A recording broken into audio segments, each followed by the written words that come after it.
কবরে সবচেয়ে বেশি আযাব হয় হাদিসে যেটা বলা হচ্ছে, রোজা না রাখার কারণে না, মানুষকে গালি দেওয়ার কারণে না, ওই সুদ খাওয়া ঘুষ খাওয়ার জন্য না, এগুলো তো গুনাহ, বড় কবিরা গুনাহ, এগুলোর জন্য আলাদা শাস্তি।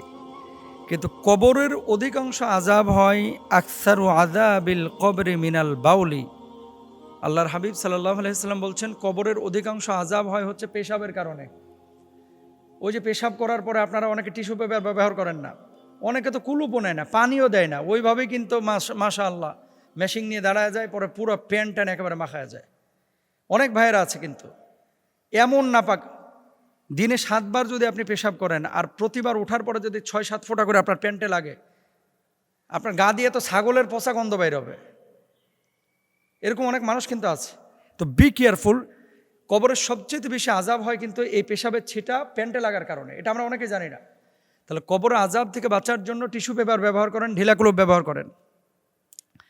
ওই সমস্ত ব্যক্তি যাদের কবরে কোনো আযাব হয় না তারা কারা? মান মাতা ফি সাবিলিল্লাহ, যারা আল্লাহর রাস্তায় শহীদ হয় তাদের কবরে কোনো আযাব হয় না।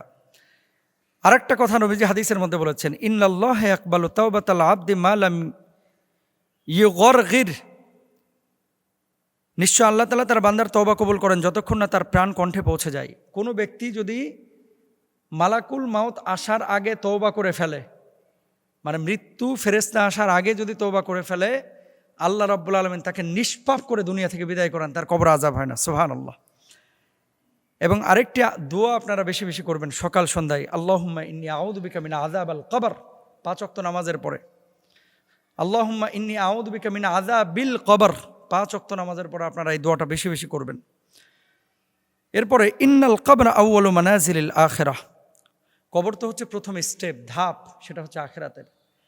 কবরে পার পেয়ে গেছেন মানে আপনি সফল, আর কবরে ধরা খাইছেন মানে জাহান্নামে পিটানি খেতে হবে। এই জন্য কবর যার ঠিক আছে আখিরাত তার ঠিক আছে, যার কবর ঠিক নাই আখিরাতও ঠিক নাই, আখিরাতও মার খেতে হবে। আল্লাহ তাআলা আমাদেরকে বোঝার তৌফিক দান করুন।